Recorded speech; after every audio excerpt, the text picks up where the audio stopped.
So what's new in Warframe this week? Well, the Archon hunt is going to be a Crimson Archon shard, which means taking on Archon Armor, Mobile Defense, Excavation, all pretty easy to do.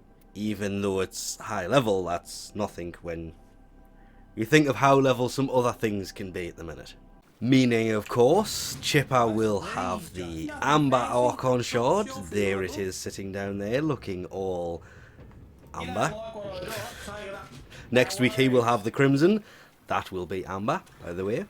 Kahl's mission, if you have done them all, will be Junk Run. That's a fairly easy one as well. Normal circuit this week is going to be Ash, Frost or Nyx on normal. Of course, this is a new way of getting hold of these frames. They do kind of still drop the normal way. Steel Path circuit this week is of course going to be the Lex, Magister, Boltor. I would click on that, but we need to continue on. I can actually click on that. The Bronco and the Ceramic Dagger. The first one of these you choose is the one you will get at tier 5. The second will be the one at tier 10. Worth keeping an eye on that, because obviously you may not make it all the way to 10, because the difference between 5 and 10 is nuts. But worth it, because these things in Incarnon are actually proving to be insane. Nightwave, for the last week of Nora's Mix Volume 3, hence the reason it says ending soon, is going to be elite acts of kill 300 enemies using a necromech without it being destroyed, and kill or capture an Eidolon Hydralist. Normal acts: mine 6 rare gems in the Orb Valus, complete 5 scans for Cephalon Samoris, kill 500 enemies, plunder one of Alad V's secret labs on Jupiter, and complete 3 capture missions. Be honest, only hard one's the Hydralist one. Cred offerings, well, this is kind of important because you do kind of have to spend those. More on that in a second. The usual is here. There is different helmets. Of course, Stanax is here, but starting next week, the newer helmets will of course be in here when the next one starts.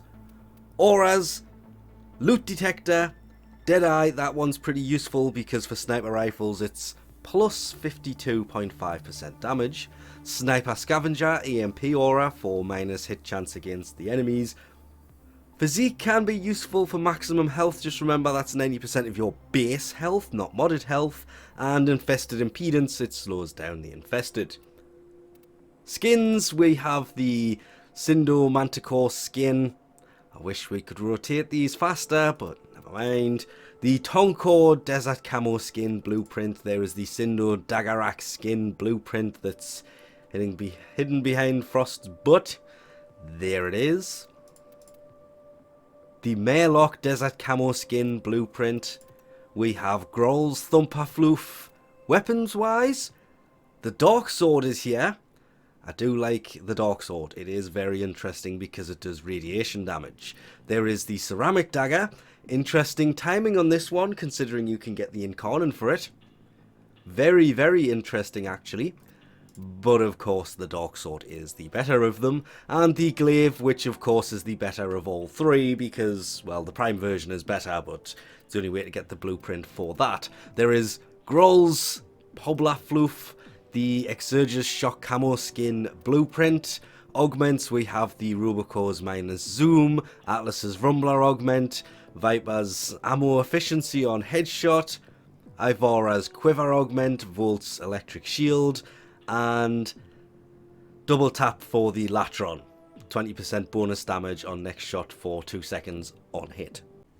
Of course, let's not forget Nora's Mix Volume 3 will be ending on Thursday, May the 11th at 2 PM ET, so you kind of need to get in and spend your Nora's Mix Volume 3 creds before that, because they don't carry over to Volume 4 that will be starting the following week, May 18th at 2 PM ET.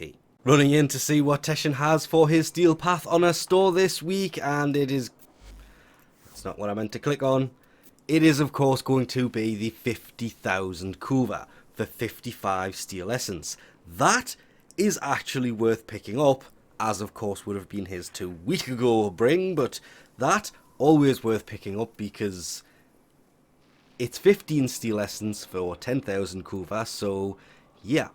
50,000 Kuva for 55?